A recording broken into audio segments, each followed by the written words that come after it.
Hey guys, welcome to Paths Oasis, a peaceful space in everyday life where you can explore, discover, and unwind.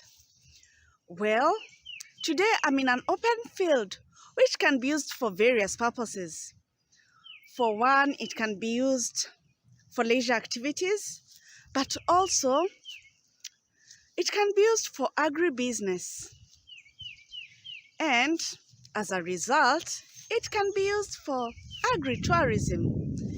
Agritourism is when a person decides to tour a place, which can be a farm and which can have activities like animal husbandry,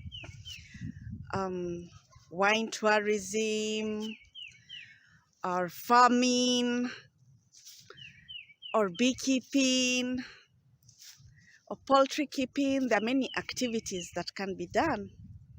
Agribusiness. They can be for leisure or for educational purposes. Well, here are some travel tips when visiting for agritourism. Firstly, remember that if you have an allergy, especially if you're allergic to pollen, stay away from there so that your allergy problem will not escalate.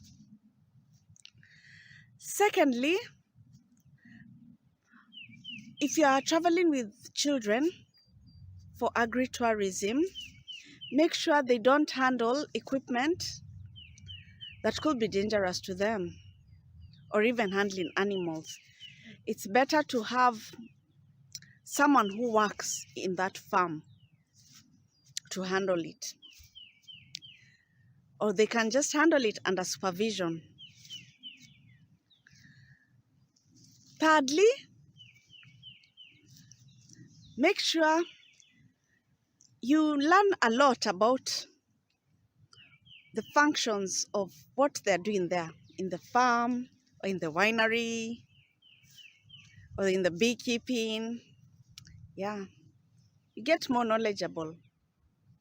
Some people just go for agri-tourism tours to get the rural experience.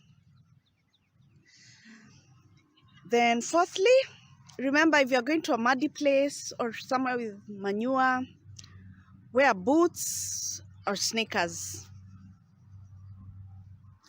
And also, remember, you could be going somewhere where there are domesticated animals, but when they get agitated, they can still kick or bite. So be careful when handling.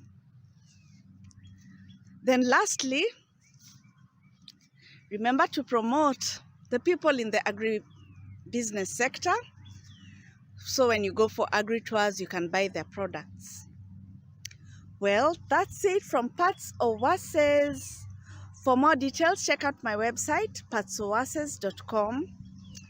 Check out our books on Amazon, Paths Tours and Travels, Paths Makeup, and Paths Do-It-Yourselves. Like, comment, and share. Bye for now.